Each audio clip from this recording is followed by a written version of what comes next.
Vamos receber agora da Faber-Castell, Fábio Carvalho.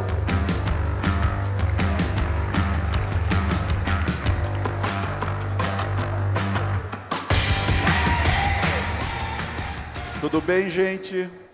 Bom dia, é um prazer estar aqui nesse evento maravilhoso, uma energia muito boa. A gente estava conversando ali nos bastidores, que é sempre muito legal sentir essa energia desse pessoal aqui e ter a oportunidade de trocar com vocês um pouquinho do que a gente tem feito e trazido sobre questões muito importantes e relevantes para o nosso dia a dia. Bom, o tema da nossa conversa aqui é a criatividade pede passagem. Criatividade parece que é um negócio diferente, um negócio que só poucas pessoas ou pessoas muito dotadas, aqueles caras fora da curva, tipo um Steve Jobs, um Einstein da vida é que tem. Mas a gente descobriu que criatividade é uma das coisas mais democratizadas que a gente tem. Todo mundo é criativo. Você se acha criativo? Levanta a mão, deixa eu ver. Quem se acha criativo? Nossa, que legal, gostei, super jóia. É isso mesmo, todos nós somos criativos. Só que o problema é que a gente é ensinado a não ser criativo. E aí a gente vai perdendo. Mas a boa notícia é que a gente não perde. A gente vai bloqueando. E a gente, quando descobriu isso, há um tempo atrás, numa empresa de 255 anos, a Faber-Castell de 1761, e o que uma empresa de 250 anos tem para falar sobre criatividade? A gente começou há 3 anos, 255 anos depois, há 3 anos a gente começou uma área nova da empresa, uma área de novos negócios e inovação. E a gente recebeu do nosso CEO, que é um cara brilhante, uma missão de estruturar uma área e escrever os próximos 250 anos dessa empresa. Olha que missão legal e fácil. E com uma ressalva, eu não quero que vocês pensem em produtos que a gente já tem. Para isso eu tenho marketing. Vocês eu quero que pensem em outros territórios que a gente pode entrar com essa marca. E está aqui a folha em branco, escrevam o que vocês quiserem. Encontrem esses outros territórios e tragam novos negócios para a empresa. Nossa, que legal. Por um lado, super adrenalina, super legal ter esse desafio, mas por outro lado, aquele frio na barriga. E aí? Uma folha em branco, dá para a gente escrever o que a gente quiser, desde um clípse até um foguete, para que lado a gente vai. E aí a gente começou a olhar para dentro de nós e fazer um processo de reflexão. A gente fez 2 perguntas para nós. Tá bom, a gente pode escrever os próximos 250 anos, mas que direcionadores a gente vai buscar para isso? E aí a gente olhou para dentro de nós e fizemos 2 perguntas. A primeira, por que a Faber-Castell existe? E a segunda, se a Faber-Castell deixasse de existir, por que o mundo ficaria mais triste? Será que é porque faltaria lápis de cor para as crianças? Será que é porque faltaria instrumentos de escrita para as pessoas usarem na escola, no escritório? E a gente percebeu que não. Sempre quando a gente fala da marca, a marca ela traz uma alegria, um brilho no olho de quem entra em contato com a gente, porque traz uma lembrança, traz um recall de alguma coisa que aconteceu na vida dessa pessoa. E a gente foi olhar o que era isso, por pesquisa, e a gente viu que era empoderamento criativo, criatividade. E aí a gente achou esse caminho, esse driver, esse direcionador, que a gente até redefiniu o nosso propósito como empresa. E hoje o nosso propósito é tornar o mundo um lugar mais criativo. Ah, mas então vocês vão deixar de fazer os instrumentos de escrita que vocês fazem? Não. Isso se conecta dentro desse propósito maior. E esse propósito maior foi o que direcionou a gente para olhar para o futuro, não tentando olhar ou construir esse futuro com base no nosso passado, com uma extrapolação do que a gente já vinha fazendo, mas não, olhar para esse futuro, para esse sonho, e mirar nesse sonho para a gente capturar esse gap de inovação, que era o que a gente queria trazer para uma área de novos negócios. Então a gente sonhou com esse futuro de tornar o mundo um lugar mais criativo, e aí a gente começou a trabalhar e estruturar esses negócios. A gente criou dentro dessa área uma incubadora de mais de 12 negócios, e eu vou mostrar 3 aqui para vocês, que tangibilizam um pouco o que a gente está fazendo. Bom, aí a gente entendeu criatividade. Tá bom, mas criatividade, o que é? Vamos entrar a fundo nisso. E criatividade tem várias definições, mas para nós, o que nos norteia é essa definição aqui. Esse cara é o Ken Robinson, é uma das maiores autoridades em criatividade hoje do mundo.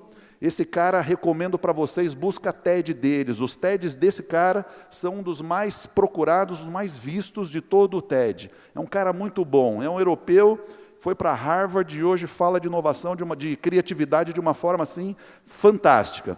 E essa definição dele é o que a gente traz. E a gente tem que tomar esse cuidado, até porque, por ser Faber-Castell, quando a gente fala de criatividade, sempre tem um recall de criatividade como manifestação artística. Gente, não é só isso. Criatividade para a gente é muito mais do que isso. Criatividade para a gente é esse processo de ter ideias que têm valor. E a palavra-chave aqui é processo. Nossa, criatividade é processo? É processo. É um mindset, é uma forma de pensar, é uma forma de a gente tirar do nosso repertório ideias que têm valor. E a gente pauta hoje todos os nossos negócios por essa definição. Então, criatividade para nós não é manifestação artística. Criatividade é esse processo que nos ajuda a resolver problemas. Ah, mas que legal, isso é importante para nós hoje? Sim, eu vou mostrar um pouquinho. Só que aí, quando a gente foi olhar como é que criatividade é tratada, o que acontece na vida das pessoas, a gente falou com um neurocientista, a gente foi fazer pesquisa, a gente falou com uma série de profissionais para entender como é que esse negócio funciona, e aí a gente chegou no paradoxo da criatividade. Encontramos dois lados de uma mesma moeda. O primeiro lado dessa moeda, esse gráfico aqui. Isso é aterrorizante quando a gente viu. Aqui é uma pesquisa, dois pesquisadores americanos, o George Land e a Beth Jarman, eles documentaram um processo de contratação de profissionais criativos da NASA. E eles acompanharam grupos de crianças desde os 5 anos de idade até os 15. Eles ficaram tão aterrorizados com os resultados que depois eles acompanharam até 25 anos de idade. Olha o que esse gráfico mostra. Quando a gente nasce, aos 5 anos de idade, 98% das crianças são criativas. 100%. Quase que a totalidade das crianças são criativas. Quando a gente tem 5 anos, dos 98% cai para 30%. Quando a gente tem 10 anos, com 10 anos, 30%. Com 15 anos, cai para 12%. E com mais de 25 anos, só 2% das crianças são criativas. 2% das crianças são criativas, ou das pessoas são criativas aos 25 anos de idade. 25 anos de idade é o quê? Momento de entrada onde? Mercado de trabalho. A gente está entrando no mercado de trabalho, no vale da nossa criatividade. Olha que contundência esse resultado. Mas qual que é o outro lado dessa moeda? Fórum Econômico Mundial. Vou trazer 2 resultados deles aqui. Edição de 2016. Uma das temáticas discutidas era qual era o futuro das profissões. E nesse futuro das profissões, o que eles viram? Eles projetaram quais as 10 habilidades mais importantes para se trabalhar nessas profissões do futuro. Então, 2015, que era um ano antes da pesquisa, criatividade estava na 10ª posição, criatividade na 10ª posição, e numa projeção 2020, criatividade vai para a 3ª posição. Isso a gente descobriu há 3 anos atrás. 2020 é o ano que vem. É o ano que vem já. Aí, edição do ano passado, eles revisaram e projetaram agora até 2022, de novo, quais são as habilidades em ascensão necessárias para esse mercado de trabalho do século XXI. Criatividade na 3ª posição. Agora, dá uma olhada à 1ª posição. Pensamento analítico e inovação. A gente está aqui num grupo de inovadores, eu não tenho dúvida. Se você veio para esse evento é porque você tem essa visão inovadora. E quando eu perguntei quem é criativo aqui, praticamente todo mundo levantou a mão. Qual é a matéria-prima dos processos de inovação? Criatividade. A inovação acontece quando a gente conecta elementos, ou conecta sinais fracos, ou conecta insights e tem uma ideia legal. Então, A matéria-prima de inovação é a criatividade, quer dizer, para o número 1 a gente vai precisar ser criativo. Mas vamos em frente. Outro dado. Contratação de CEO pela IBM. Esse é um chart que a gente tem permissão de uso deles. E qual é a habilidade mais... Mas que coisa esse botãozinho. Qual é a habilidade mais importante para um CEO? A número 1, contratação do número 1 da empresa. Criatividade. Interessante que integridade está na segunda posição. Tem que ser mais criativo do que íntegro, mas tudo bem. Mas criatividade em primeiro lugar para o CEO, o cara número 1 dessa empresa. O que a gente está querendo dizer aqui? E por que isso acontece? Por que a criatividade decai? E por que o mercado de trabalho está demandando pessoal criativo e criatividade tem essa valorização?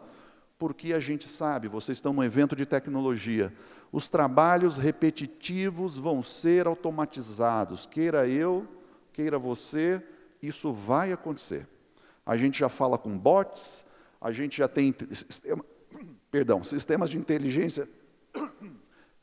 de inteligência artificial rodando em diagnósticos médicos, em laudos jurídicos, ou seja, trabalho repetitivo vai ser automatizado. E o que vai ser valorizado nesse futuro, que já é o ano que vem e o próximo? Trabalho criativo, profissões criativas, desenvolvimento criativo.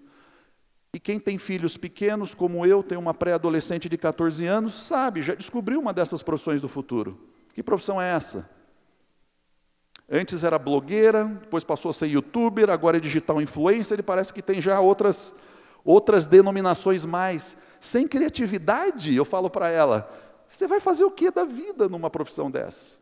Não dá. Você perde relevância no dia seguinte, se você não tiver conteúdo relevante e criativo para falar com a sua audiência. Então, esse futuro, gente, já chegou. E a gente precisa se inserir nele de uma forma bastante clara. Outro dado do próprio Fórum Econômico Mundial. Para 2025, 50% das profissões de hoje não vão mais existir. Vão ser outras, vão ser diferentes. Acabei de dar o exemplo de uma delas. Bom, a grande pergunta, por que criatividade decai? Boa notícia, a gente não perde, a gente bloqueia. Olhando aquele gráfico dos 5 aos 25, tem uma coisa aí no meio, ou tem uma entidade aí no meio, que é a escola. Vamos olhar 100 anos de escola? São imagens de 1910 até 2010. 100 anos de uma prática escolar. Você consegue enxergar o que mudou nesses 100 anos? Eu vejo uma TV ali, eu vejo um computador ali. O que mudou? Quase nada, né?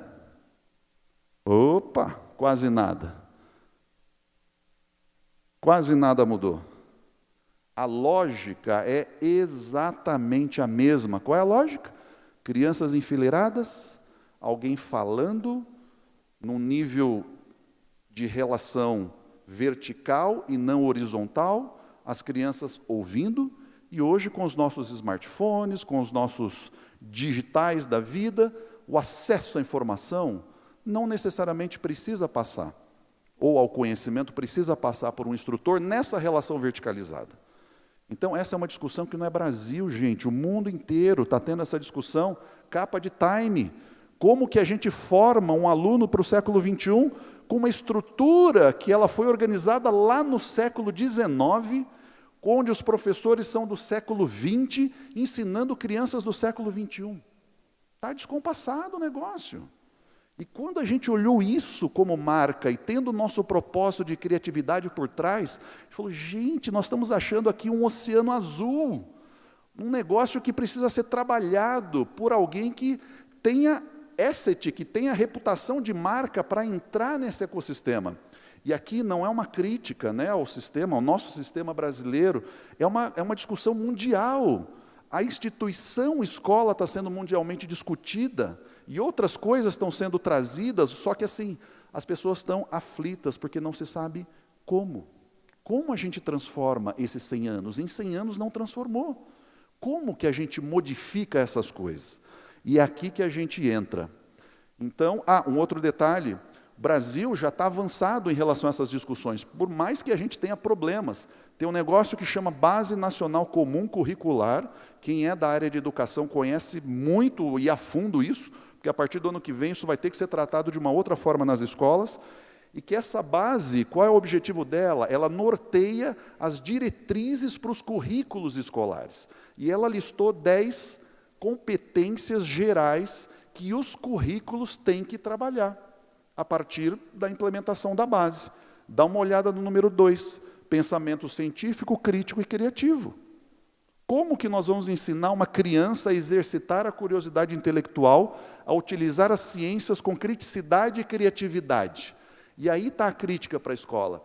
Ela nasceu, o sistema nasceu lá no bojo da Revolução Industrial, onde se compartimentalizava as coisas. O que a gente fez? A gente engavetou os conhecimentos, matemática, geografia, história, linguagem e por aí vai. Só que, estudando neurociência, o nosso cérebro não faz dessa forma. O nosso cérebro ele cria conexões.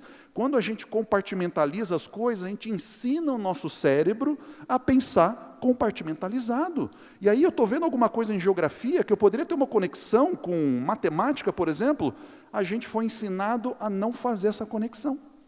E aí a escola, olhando isso, pega, por exemplo, o número 9, ou é o número 9, empatia.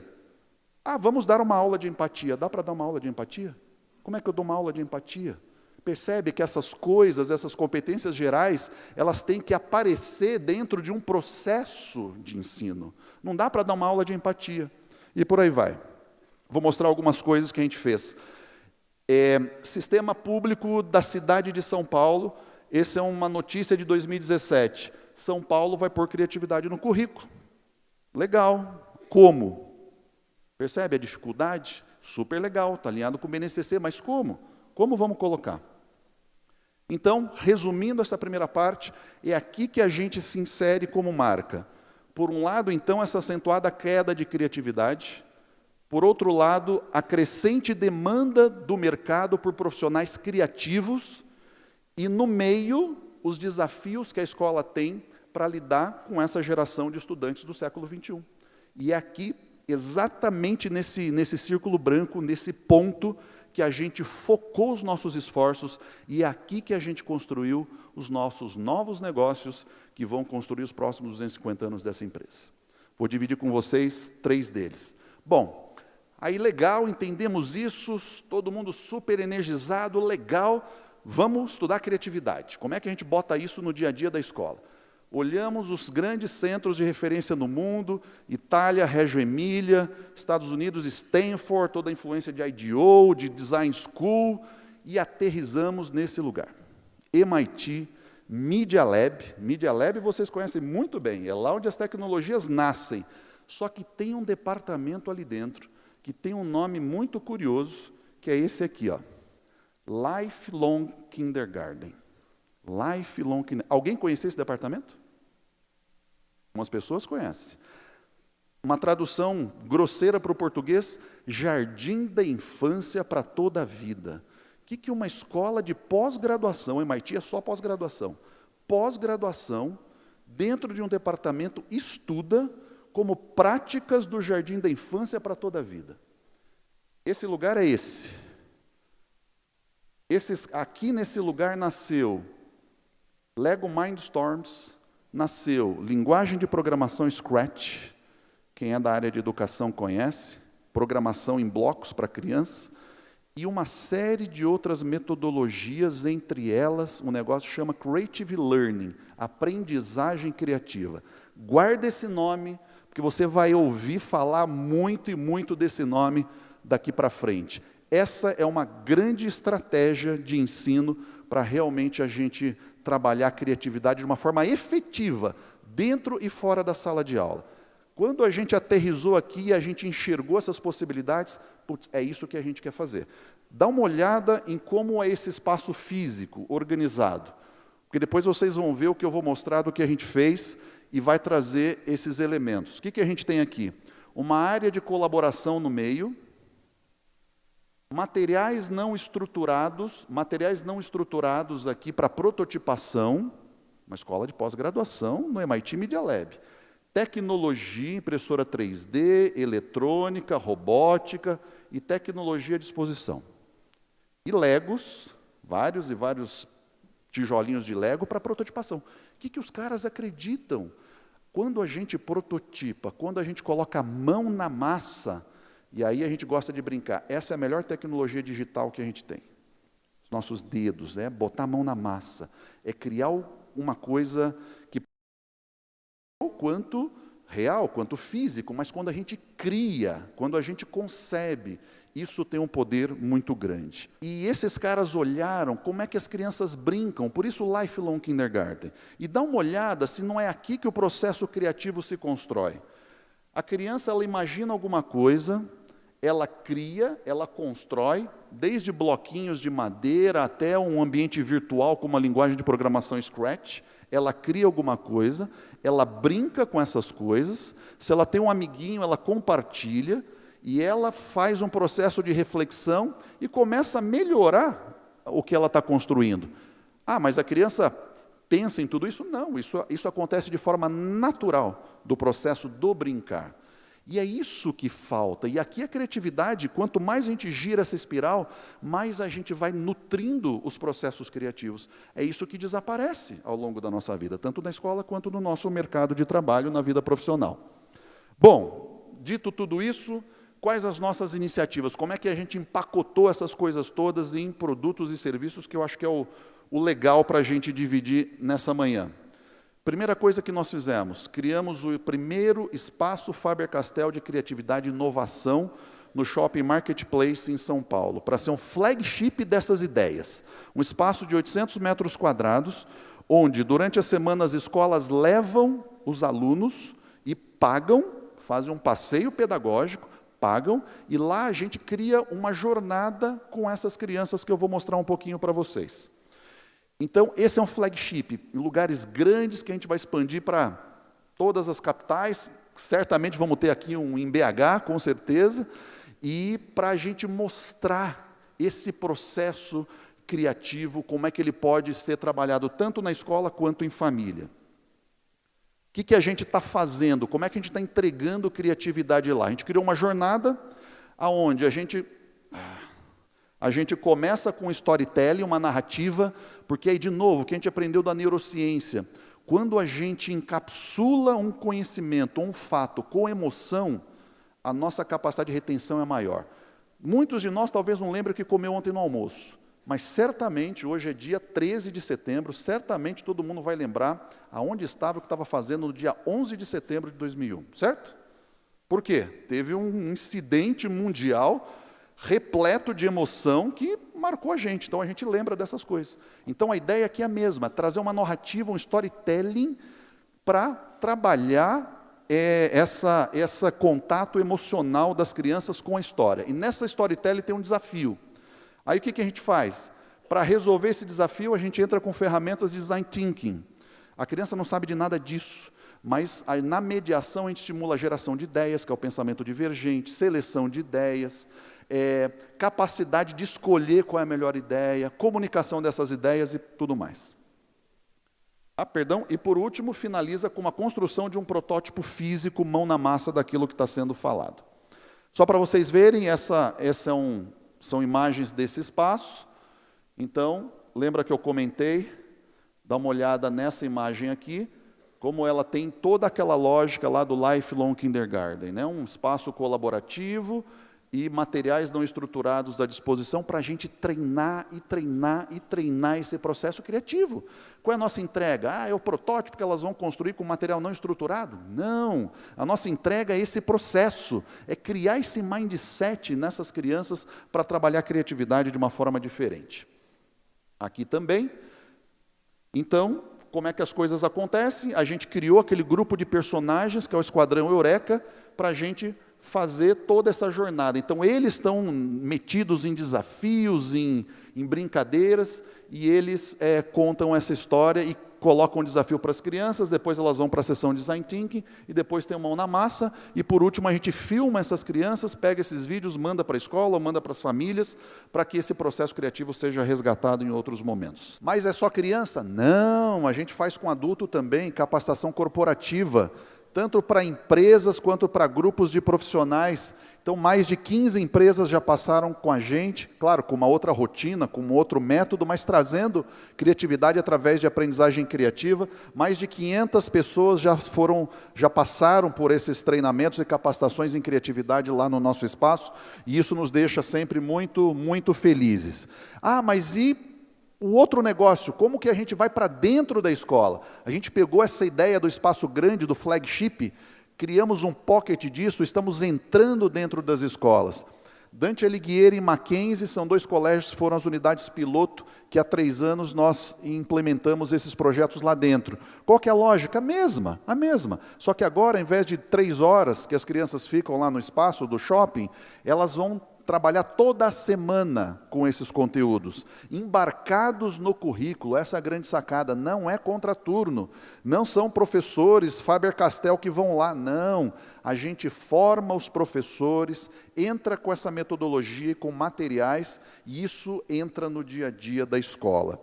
E aí, para fazer isso, a gente trouxe esse cara do MIT Media Lab, do Lifelong Kindergarten também, o Papert, um cara brilhante, que ele trabalhou num conceito que chama micromundos, que ele olhou como as crianças brincam num parquinho. A gente diz para as crianças como elas devem brincar num parquinho? Não, elas fazem descobertas espontâneas ali, e é isso que está por trás dessas metodologias. Só para mostrar para vocês algumas imagens, a gente transforma espaços em espaços assim, como a gente tem no shopping, só que menores dentro da escola. Espaços transformados em ambientes que encorajam essas descobertas e essas conexões com materiais e tudo mais. E as crianças constroem coisas assim dentro dos micromundos, que é esse contexto, essa delimitação da realidade com essa temática. Então, aqui os micromundos, nesses 2, do Mackenzie e no Dante, exploração submarina, o ambiente é transformado, e dentro das atividades ali, os conteúdos pedagógicos são passados e as conexões são feitas de forma interdisciplinar. Essa é uma construção, aluno de 1º ano, dá uma olhada no olhinho das crianças. A gente consegue ver isso numa sala de aula normal? Dá uma olhada nessa foto. Aqui é a exploração submarina também. Para eles, e esse é o legal da criança, né? A gente optou por começar com as séries iniciais, porque eles viram a chave. Para eles estão no fundo do mar. A menininha está até tampando o nariz, o outro está preparado para mergulhar. A criança tem essa capacidade, só que ao invés de a gente potencializar isso, a gente vai bloqueando. A gente vai encaixotando a criatividade e vai perdendo essa magia. Imagina uma criança dessas estimulada quando ela chegar no mercado de trabalho com 25 anos. Esse é o nosso desafio. Aqui uma outra tematização, um outro micromundo. A gente trabalha com 4 micromundos por ano, que levam um bimestre mais ou menos. Floresta Encantada. Então o ambiente é transformado. Ah, mas vocês podem perguntar, mas eu preciso ter um espaço desses lá dentro, um espaço bonito, diferenciado? Não, você pode fazer dentro da sala de aula mesmo.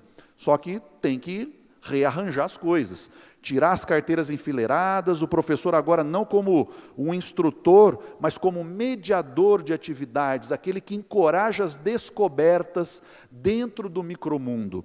E aí o espaço físico, a ambientação, faz toda a diferença. Tem um livro que chama O Terceiro Professor. O terceiro professor é o espaço físico adaptado. Não dá para fazer isso com carteiras enfileiradas. A gente leva a tecnologia lá para dentro, dá uma olhada aqui, então toda a parte de prototipação vai lá para dentro para auxiliar nesses processos.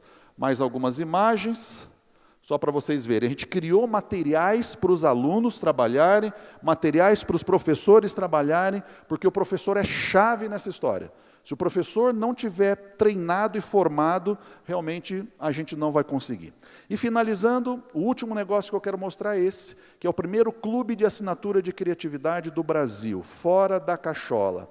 Todo mês a criança recebe no seu endereço uma caixa que tem um desafio a ser construído ali dentro, com a mesma lógica de tudo isso que eu expliquei.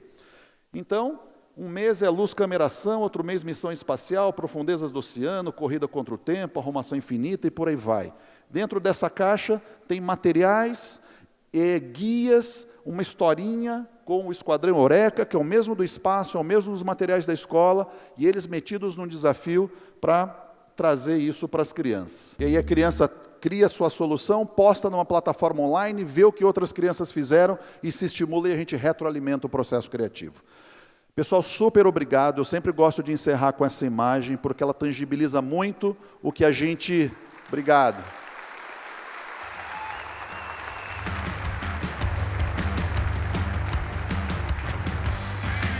Super obrigado, gente. Tangibiliza o que a gente crê. Crianças criativas vão se tornar em adultos inovadores. Guarda isso no coração e leva para a sua vida. Obrigado, gente. Tchau, tchau.